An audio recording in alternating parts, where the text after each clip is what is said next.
Pessoal, tudo bem com vocês? Então, vamos iniciar mais um estudo dessa semana de biologia, que vai ser dinâmica populacional.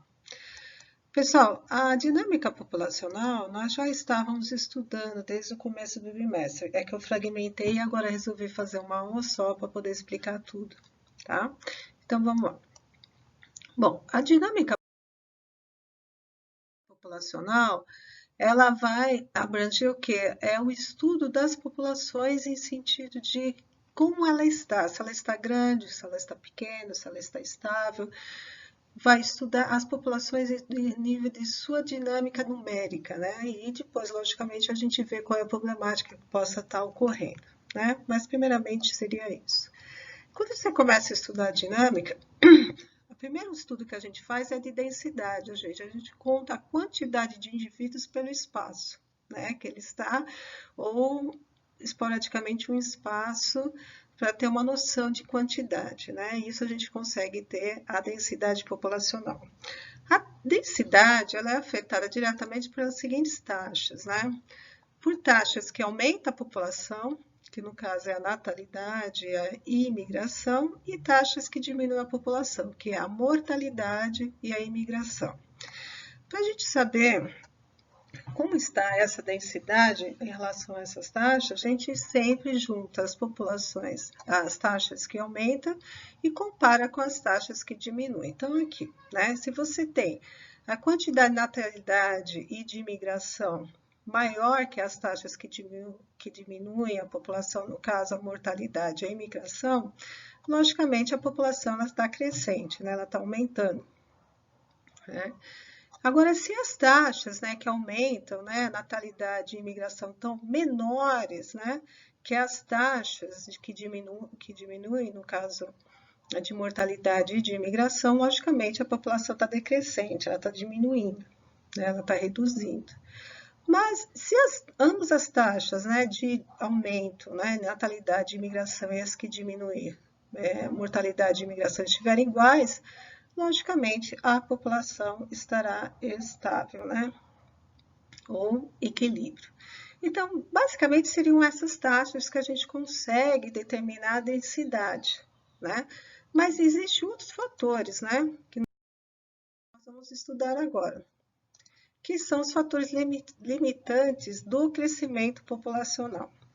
Esses fatores, eles poderão ser fatores abióticos, né, que são o ambiente, né, então a disponibilidade de espaço, refúgios, né, para esses animais existirem, né, para eles habitarem, né, as condições climáticas, né, se está muito variável, se está ficando picos muito quentes, muito frios, que afeta, logicamente, tanto a condição de reprodução como de disponibilidade de alimento, logicamente que vai afetar as populações até a nível de acesso a nutrientes. Então, você tem alguns principais fatores, né? A gente pode ver muito mais fatores externos, né? Fatores ambientais ou abióticos que afetam diretamente ao crescimento populacional. E o outro fator, logicamente, vai ser o biótico, né? Que seriam o quê? As relações interespecíficas, desarmônicas, né? Que a gente tem a predação, né? Você tem o predatismo, você tem o parasitismo e fatores, né, de competições que ocorrem tanto em relações intraespecíficas como interespecíficas, né? Só relembrando, né, interespecíficas são espécies diferentes e intraespécies iguais. Então, vamos analisar alguns desses fatores aqui agora, tá? Então, o primeiro que nós vamos analisar é o predatismo, né? Gente, quando a gente estuda a dinâmica populacional, como vocês viram, a gente vê números, né? Para poder estimar as populações. Então, vai ter muito gráfico para poder demonstrar essa numeração que a gente está adquirindo em relação aos cálculos, né? Das taxas e de fatores, né? Que afetam diretamente a população. Então, tem um estudo clássico, né, gente, né, de predação, que originou esse gráfico, né, que mostra mais ou menos o que ocorre da relação entre o predador e a presa. Né? Como eu disse para vocês em relações ecológicas, A predação é algo natural, né? Ela existe na natureza há milhares de anos, dado aqueles fatores que nós já estudamos, né? Das cadeias alimentares, né?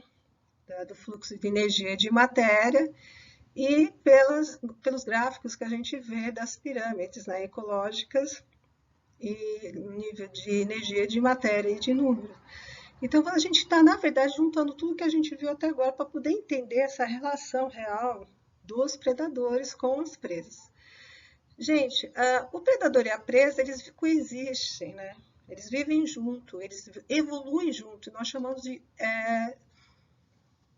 eles vão ter essa relação muito intrínseca entre ambos, porque um vai manter a vida do outro, né? Por quê?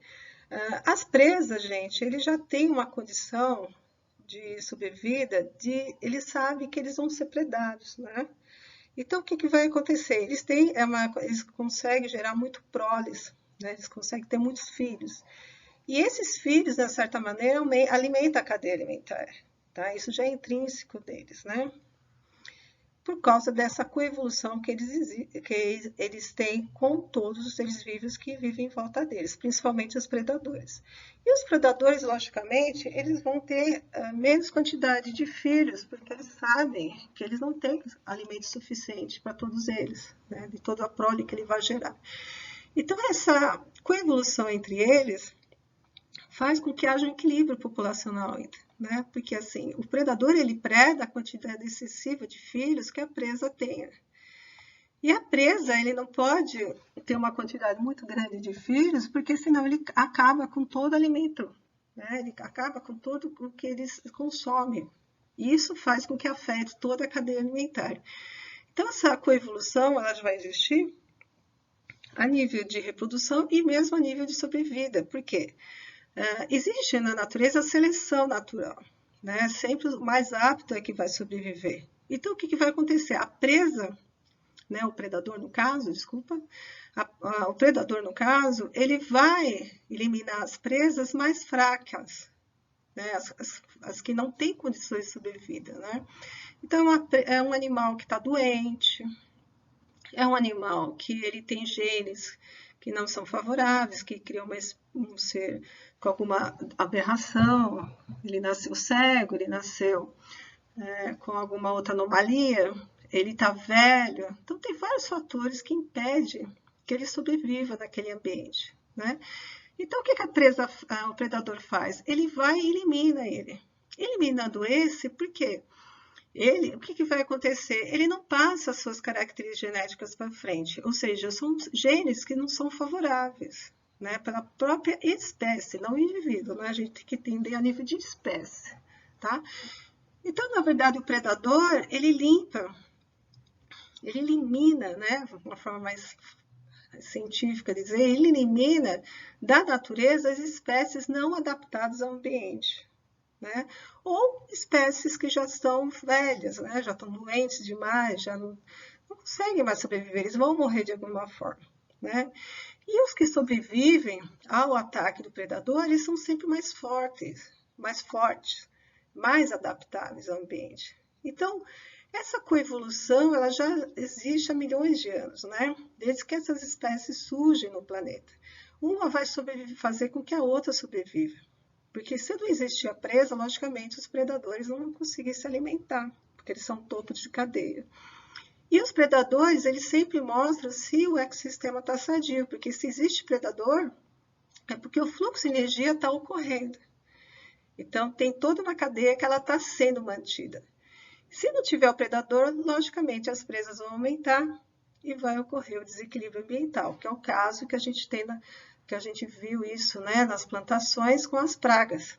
Por falta de predação, eles aumentam a população e começa a haver desequilíbrio. Então, como a gente analisa essas relações, né, de dinâmica populacional na natureza por gráficos, vamos analisar esse gráfico, né? Então, você tem aqui número de indivíduos, né?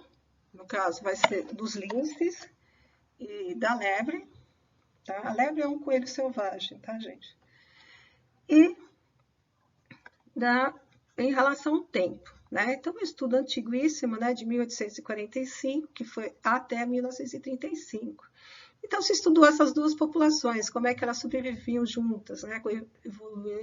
Convivem juntas, né? No ecossistema. Então, vamos entender isso, né? Olha que interessante aqui, gente.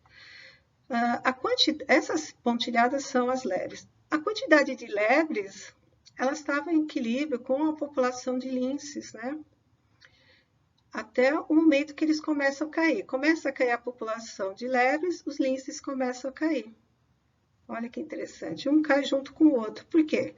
Porque o excesso populacional de lebres, comendo todo o alimento que está sendo fornecido pelo habitat, faz com que haja falta de alimento, né? Então, como não tinha os linces, as próprias lebres vão se distinguindo por si só, mesmo não tendo os linces para matar eles, né? Para se alimentar deles. Tá? Quando a população de linces começa a crescer, a população também começa a aumentar. Por quê? Porque precisa de maior demanda para alimentar esses linces. Então, quem está alimentando esses linces são realmente as lebres, né? As lebres caem, a população de coelhos atinge o máximo, né, que o habitat consegue sustentar, e depois ela mesma começa a ser eliminada, porque elas começam a morrer de fome. Tá? É bem interessante isso. Então, vocês vão percebendo que sempre os picos estão, tanto de linces como de lebres, estão iguais. Tá? Então, você está vendo que existe uma coexistência, né, entre os dois, de forma infinita até, desde que eles existam no planeta, né? Então, existe uma relação entre a presa e o predador. Eles coexistem, há necessidade disso, né? E eles estão em equilíbrio, né? Por todos aqueles aspectos que nós já estudamos, né? Pelo fluxo de energia, de matéria, né? Que há necessidade dessa transferência de energia. E a coevolução, que eles estão sempre juntos, ou seja, sempre os mais aptos, os mais adaptados ao ambiente poderão sobreviver e se manter nessa linhagem de predador e presa. Tá? Bom, continuando, outra relação que a gente vê, que eu tinha citado para vocês, que afeta a densidade populacional, é o parasitismo. O parasita também, né? A gente tem a visão, né, que o predador, ele destrói, ele não destrói, ele equilibra. E o parasita, de certa maneira, também, né? Porque ele não quer matar o seu hospedeiro. Tá? Se ele matar o hospedeiro, que é o seu habitat, ele morre. Então, tanto os seres ectoparasitas como os endoparasitas, no caso aqui, gente, é um Trypanosoma cruzi, né, um protozoário que vive no sangue da gente, quer dizer, de quem está contaminado, né, que tem esse parasita. E essas são hemácias, tá? A parte é o sangue vermelho nosso, né? A parte sanguínea são essas hemácias que transportam o oxigênio e traz o gás carbônico, né? Então, o que vai acontecer? Esses tripanossomas, né, um exemplo de endoparasitas, nenhum deles quer matar o seu parasita, o seu hospedeiro, porque senão ele vem a falecer. Então, também existe um equilíbrio, né? Você tem a condição de eles não podem estar a mais, porque causa tudo aquele desequilíbrio que eu comentei anteriormente, e eles também não podem estar menos porque eles são extintos, né? Estão extinguidos, né? Então, isso a gente vê na natureza. Existe um equilíbrio mesmo do parasita com o seu hospedeiro, tá? Que é mais ou menos a ideia do predador com a sua presa, né? Tem que ter um equilíbrio.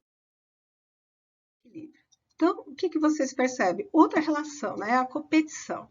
Então, você tem a competição com as espécies desarmônica entre as espécies interespecíficas, né? No caso aqui, eu coloquei um abutre com a hiena competindo pelo mesmo alimento. E no caso aqui, você tem uma marmota competindo pelo alimento com essas espécies de aves, né? No caso, parece que eles estão querendo comer o mesmo grão. Tá? É bem interessante essa foto, para vocês observar, existe essa competição. Tá?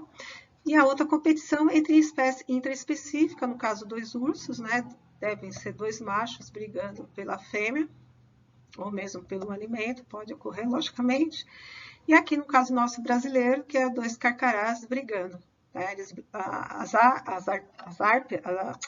águias, né? As aves as aves de rapina, elas brigam no céu, né, gente? Elas lutam entre elas, tá? Então, essas competições também, elas fazem com que a população se equilibre, existe uma dinâmica, né? Porque nenhum ser, eles entram em conflito para evitar, porque eles querem, eles entram por algum fator. E eles evitam o máximo possível a morte, tá? Existe isso também, tá? Então, eles têm um certo limite, né? Na verdade, são relações que fazem com que existam equilíbrios, né? Tanto em fluxo de energia, né? No caso dos alimentos, como na parte de procriação. Então, existe um equilíbrio. Esses atritos, eles correm para ocorrer o equilíbrio, né? Se esse equilíbrio se esses atritos forem exagerados, em demasia, logicamente que pode ocorrer a morte, né? E eles não querem a morte. É bem interessante perceber isso. Eles fazem o máximo possível para não entrar em atrito. Sem entrar em atrito, eles sabem que gera um certo déficit naquele habitat, porque cada indivíduo no seu habitat, ele tem uma função. Como a gente viu, né? Você tem os nichos, né? Cada um tem a sua função. Então, existe um desequilíbrio a partir do momento que você tira uma espécie. Né? Por isso que é muito difícil você fazer a introdução, né, de uma espécie nova em um habitat novo, né, numa floresta. Né? Você encontra, de repente, um animal X que veio do tráfico, veio alguém tinha ele em casa e resolve devolver, o IBAMA vai reintroduzir, é muito difícil, porque ele tira o espaço de outra espécie naquele ambiente. Né? E tem outros fatores além.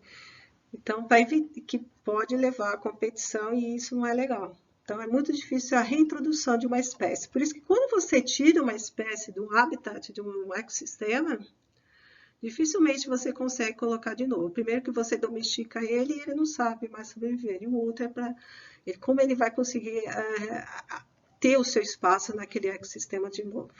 Tá?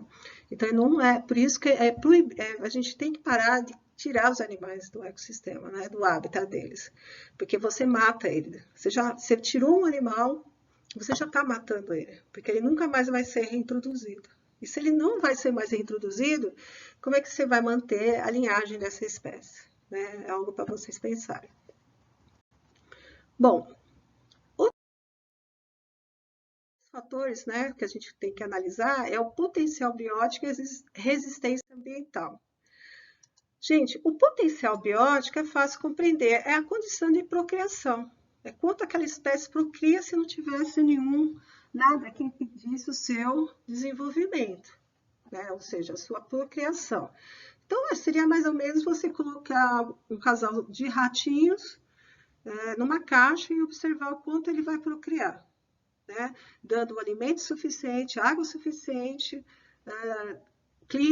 temperatura suficiente e espaço suficiente. Quanto ele vai nascer durante, aqui é um caso é tempo, né? Deve ser um ser unicelular, bactérias, mas em questão de dias. Né? Então, você consegue ver isso. Então, é o potencial de crescimento, de reprodução das espécies, seja ela qual for. Tá? Então, você vê aqui, né? Número de indivíduos pelo tempo. Observa como ele vai crescendo ao longo do tempo. Né, em horas, né, em 10 horas, quanto esse ser cresceu. Né? Você tem começou uma população de 100 às 0 horas e às 10 horas ficou 102. Né? Então, são bactérias, com certeza são bactérias, tá? Que está procriando. Bem? Bom, e a outra condição que eu falei para vocês é a resistência ambiental. Agora fica fácil entender a resistência. O que é a resistência? É o que impede o crescimento. Então, é um alimento que não está suficiente, a água, são os nutrientes, a temperatura, tudo aquilo que a gente estava vendo, né? Outros animais, né? Outros seres em volta dele. Então, você vê aqui, né? Em A, né? Então, você tem número de indivíduos pelo tempo.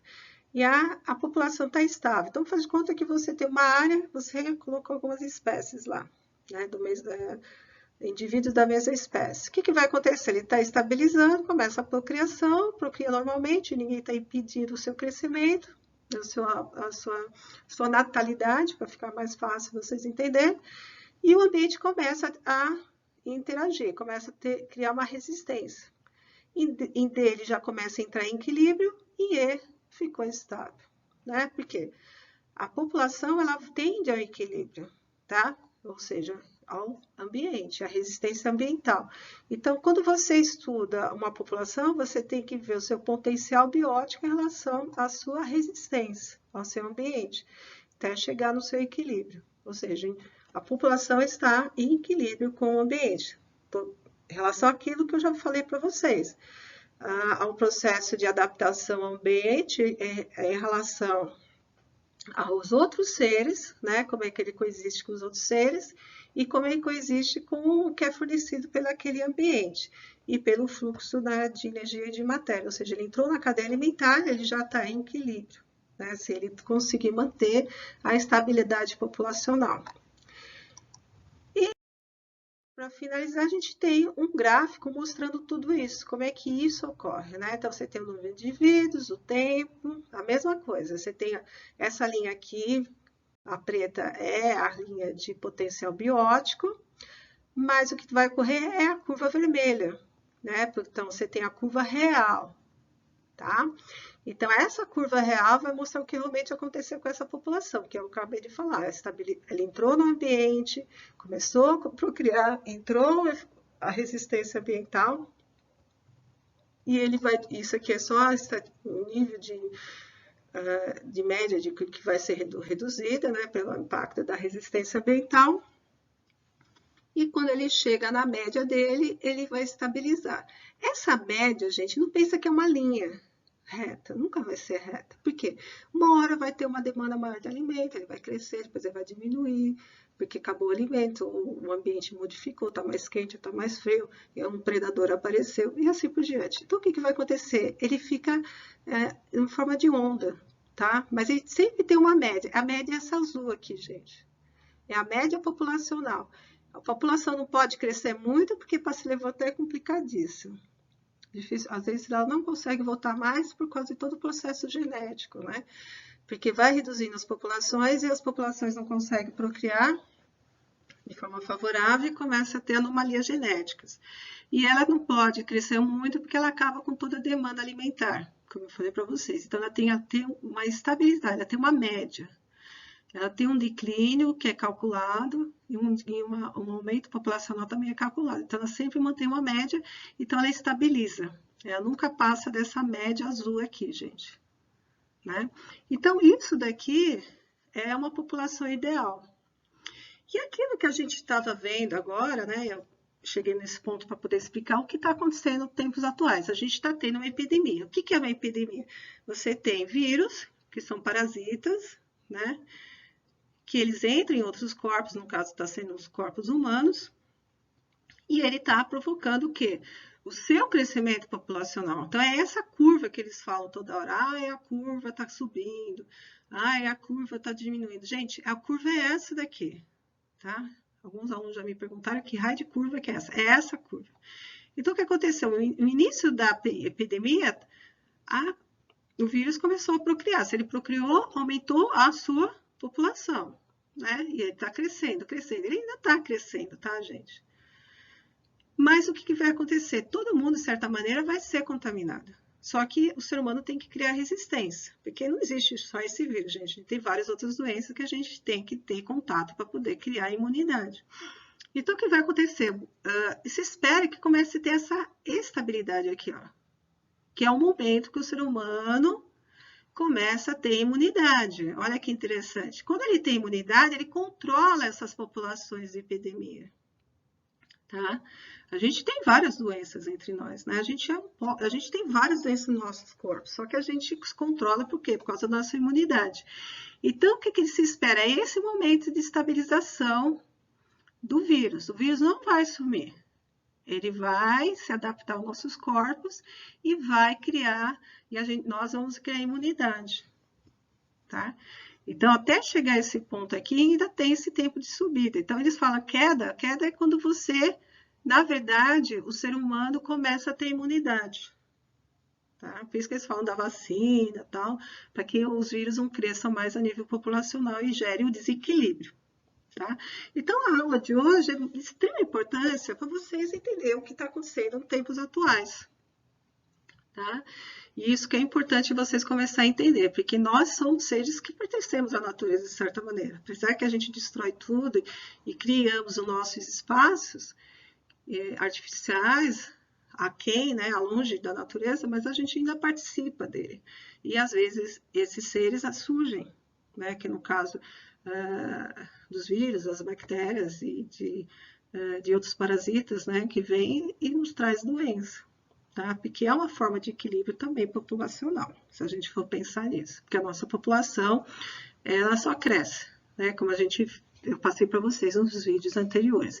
E quem não viu, é interessante ver para poder se questionar em relação à nossa população, porque a gente já chegou a 7 bilhões de pessoas vivendo nesse planeta. Né? Então, lógico que vai acontecer essas epidemias e outras coisas mais, tá? Porque algo na natureza vai provocar o equilíbrio, né? Vai provocar a resistência, tá? Em cima do potencial biótico. Tá bem? Bom, gente, então o que eu tinha para falar para vocês era isso. Espero que vocês tenham gostado, que tenham anotado tudo que eu tinha falado e tirado suas dúvidas e que vocês tenham uma ótima semana, tá? Essa aula de hoje eu programei para 2 semanas e a semana que vem eu vou programar com vocês uma aula para nós tirarmos as dúvidas, tá bom? Tudo de bom para vocês, pessoal. Tchau, tchau!